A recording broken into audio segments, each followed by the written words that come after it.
Good morning students. आज जो है हम अपने हिस्ट्री चैप्टर फर्स्ट का ही जो है पार्ट फोर्थ, ठीक है। टोटल इस लेसन के अंदर कितने पार्ट हैं?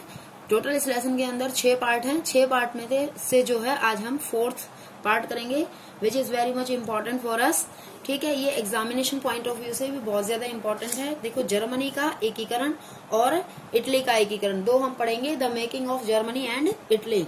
इस टॉपिक का नाम ये है। देखो बेटा, जो जर्मनी का एकीकरण का संक्षेप वर्णन करें, ये हमारा जो है एक्सरसाइज का क्वेश्चन नंबर 4 भी है, ठीक है। तो ये एक्सरसाइज का क्वेश्चन नंबर 4 भी है, तो इसको आप अच्छे से समझ लेंगे ताकि जो है आपको याद करने में कोई परेशानी ना हो। देखो बेटा, जब हम जर्मनी के एकीकरण की बात कर रहे हैं, आपको सब बच्चों को पता है कि जर्मनी कितने छोटे छोटे पार्ट्स में बटा हुआ था।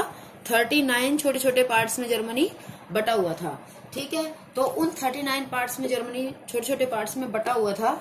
उसके बाद क्या होता है कि जब आपने अभी जस्ट जो है पिछला टॉपिक मैंने बताया था कि 1948 में क्या हुआ था। 1948 में जितने भी जो राजनीतिक संगठन में इंटरेस्ट रखने वाले लोग थे, मध्यवर्गीय लोग, उन सब ने ये डिसाइड किया कि वो क्या करेंगे, वो सब जो है सर्व जर्मन नेशनल असेंबली को वोट देंगे और जो है उन सब की जो है सरकार बनेगी। और उन्होंने जर्मन के लिए एक संविधान का भी निर्माण कर लिया था। लेकिन इन बिटवीन ही क्या होता है कि जो 1831 निर्वाचित सदस्य हुए थे, उन सबको क्या हो जाता है, वो सेंट पॉल चर्च में उनका जो है फ्रैंकफर्ट संसद में उनका शपथ समारोह होने से पूर्व ही क्या हो जाता है, वो भंग हो जाती है। वो भंग किसके द्वारा कर दी जाती है बेटे? वो रूढ़िवादियों और सेना के द्वारा जो है उसको भंग कर दिया जाता है, उसको दबा दिया जाता है। और इस तरीके से उनका बैड लक हो जाता है बेचारों का कि वो इतनी क्रांति के बाद वो जीते थे और उनको जो है सरकार बनाने का मौका मिला।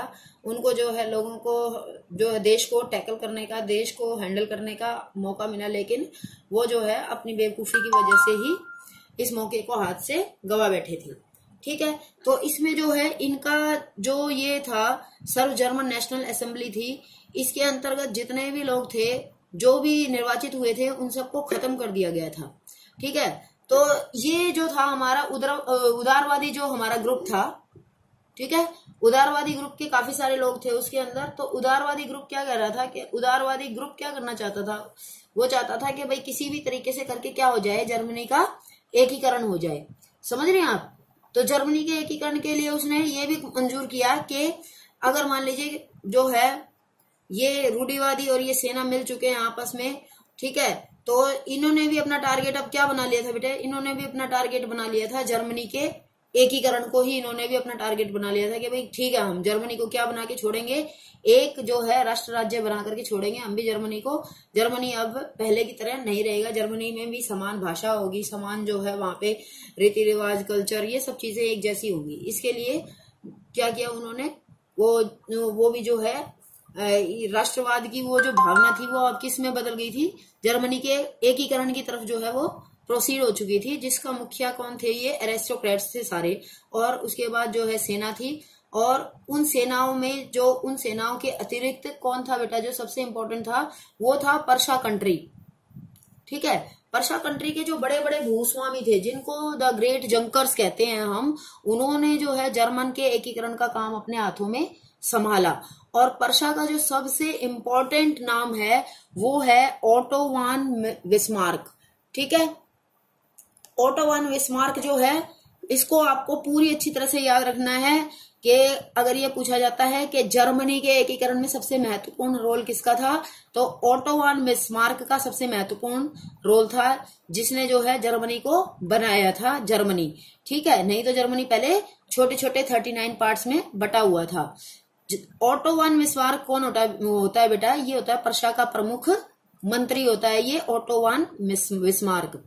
तो ये क्या करते हैं, ओटो वान बिस्मार्क के जो है उसके नेतृत्व में ही ये क्या करते हैं, ये जो है इस जर्मन के एकीकरण के प्रोसेस को शुरू करते हैं। और इसके लिए वो किसकी मदद लेते हैं? सेना की, और जो वहां के बड़े अधिकारी होते हैं जिनको हम जो है ब्यूरोक्रेट्स कहते हैं, उनकी मदद ये लेते हैं, उनसे सलाह करते हैं।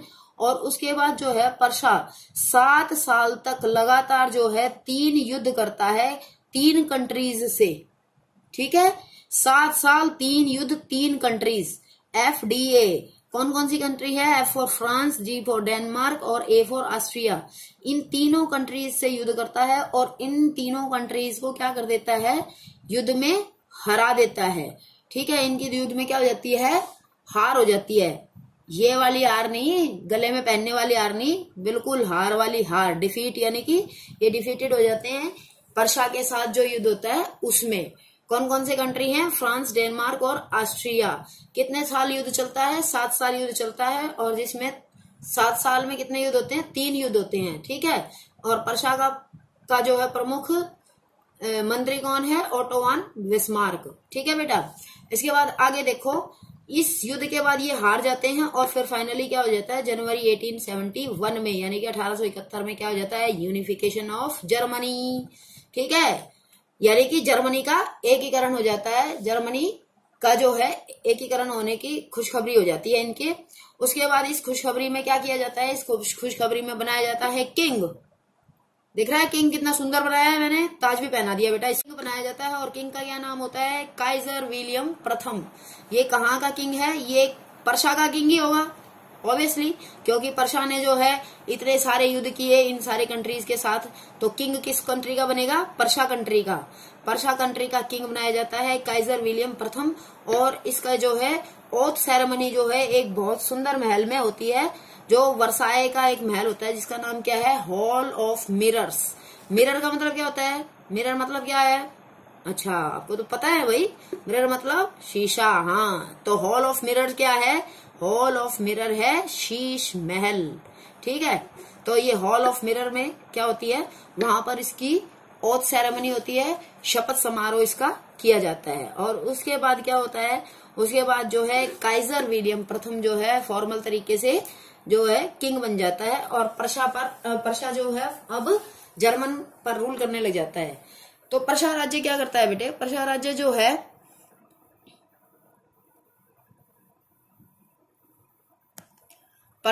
जो है वो जर्मन राष्ट्र के अंदर बहुत सारे सुधार करते हैं, ताकि जो है जर्मन राष्ट्र सही मायने में क्या कर सके? अपना विकास कर सके।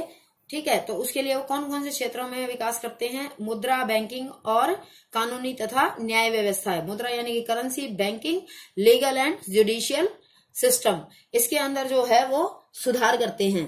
ठीक है, इस सुधार का जो है ये परिणाम होता है, इस सुधार का ये परिणाम होता है कि पूरे विश्व के अंदर जो है जर्मन मॉडल सबसे अच्छा कहा जाने लगता है, और बाकी कंट्री भी इसके जैसा बनने की कोशिश करते हैं।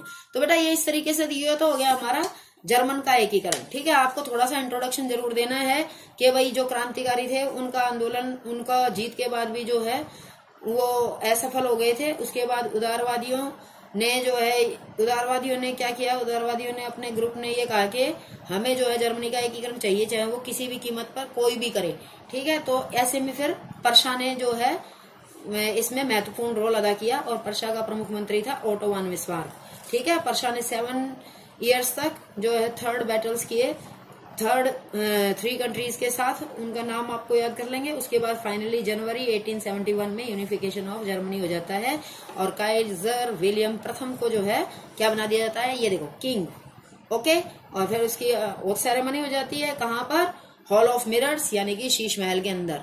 ठीक है बेटा, और उसके बाद जैसे ही वो बन जाते हैं, वहां के राष्ट्र राज्य बना देते हैं हम जर्मन को, तो वो करेंसी में, बैंकिंग में और लीगल एंड जुडिशियल सिस्टम में भी सुधार कर देते हैं। और इस मॉडल को क्या कहा जाता है? इस मॉडल को हम जानते हैं जर्मन मॉडल के नाम से हम जानते हैं।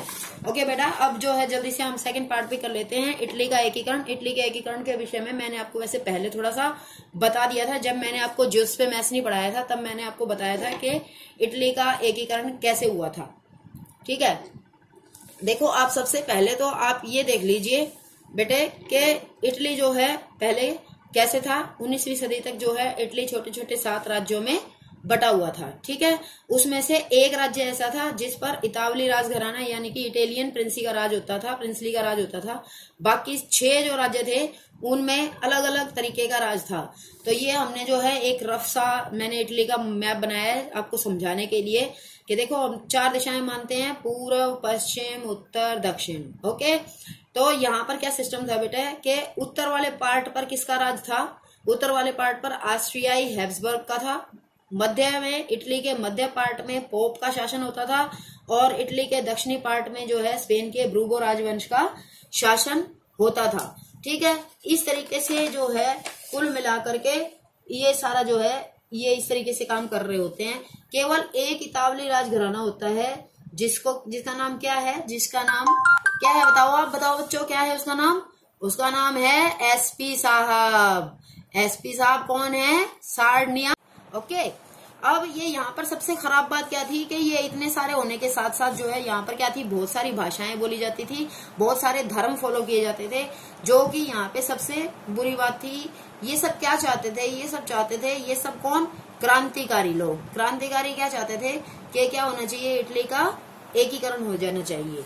ठीक है, जैसे मैंने आपको जुसेप्पे मैसनी पढ़ाया था तो उसमें मैंने आपको बताया था कि जुसेप्पे मैसनी क्या था, कार्बोनारी संगठन का जो है वो एक सदस्य था।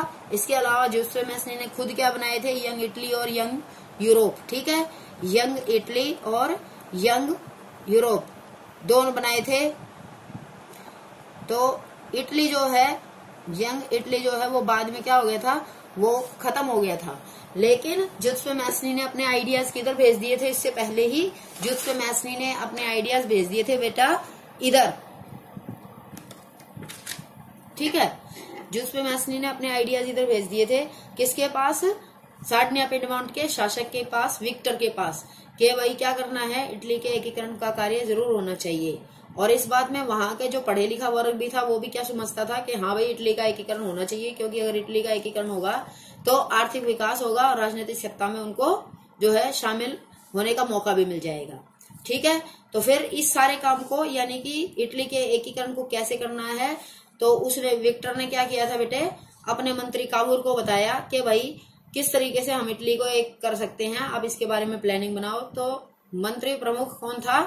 Count Camillo di Cavour. अगर हम जर्मनी के एकीकरण की बात करेंगे तो ओटोमान बिस्मार्क का नाम हमें याद करना चाहिए, और हम इटली के एकीकरण की बात करेंगे तो हमें काउंट कैमिलो द कावूर का नाम हमको याद आना चाहिए। ठीक है, तो ये जो है कोई क्रांतिकारी नहीं था, ना इसको प्रजातंत्र में कोई विश्वास था। लेकिन सबसे अच्छी बात क्या थी बेटे, कि इसको जो है बहुत अच्छी फ्रेंच लैंग्वेज बोलनी आती थी। फ्रेंच लैंग्वेज को उस समय जो है बहुत ज्यादा महत्व दिया जाता था। तो इसने जो है फ्रांस के साथ क्या किया, एक संधि की। इसने यानी कि जो हमारा ये कावूर था, इसने सजेस्ट किया कि जो है एसपी साहब को यानी कि सार्डिनिया पिएडमोंट को क्या करना चाहिए, फ्रांस के साथ एक संधि करनी चाहिए। और फिर उसके बाद जो है सार्डिनिया पिएडमोंट ने क्या किया, ऑस्ट्रिया पर हमला किया और ऑस्ट्रियाई बलों को हरा दिया। ये सारा कब हुआ था बेटा?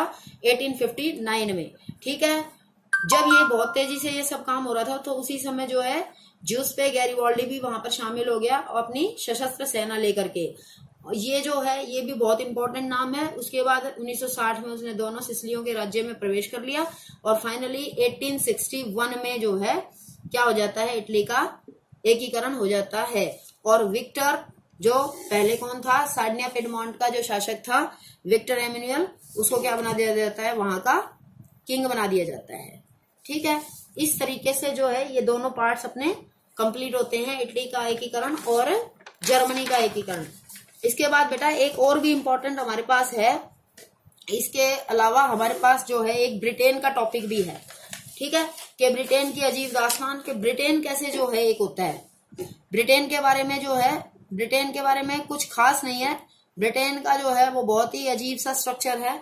ब्रिटेन के बारे में देखो बेटे, मैं आपको सीधा बुक से बता दूंगी ताकि जो है आपको थोड़ा सा ये याद करना है। पहली बात तो ये क्वेश्चन आपकी बुक का है। ठीक है, आपकी बुक में जो है कौन सी, ये बेटा बुक में देखो आपका चर्चा करें में देखेंगे आप, ये देखो यहाँ पर चर्चा करें। चर्चा करें में क्वेश्चन नंबर 4 है, ब्रिटेन में राष्ट्रवाद का इतिहास शेष यूरोप की तुलना में किस प्रकार भिन्न था। तो आप यहां से इस क्वेश्चन को करना शुरू करेंगे। ब्रिटेन की अजीब दास्तान में 4.3 जो है इसका पार्ट है, ये सब पार्ट है सॉरी। यहाँ पर देखो, ब्रिटेन में राष्ट्र राज्य का निर्माण अचानक हुई, कोई उथल पुथल नहीं थी। यहां से आप लिखना शुरू करेंगे। ठीक है, तो मैं आपको बताती हूँ। देखो ये जो ब्रिटेन था, ब्रिटेन का कोई जो है ये ऐसा नहीं था कि ब्रिटेन में कोई एकदम से जो है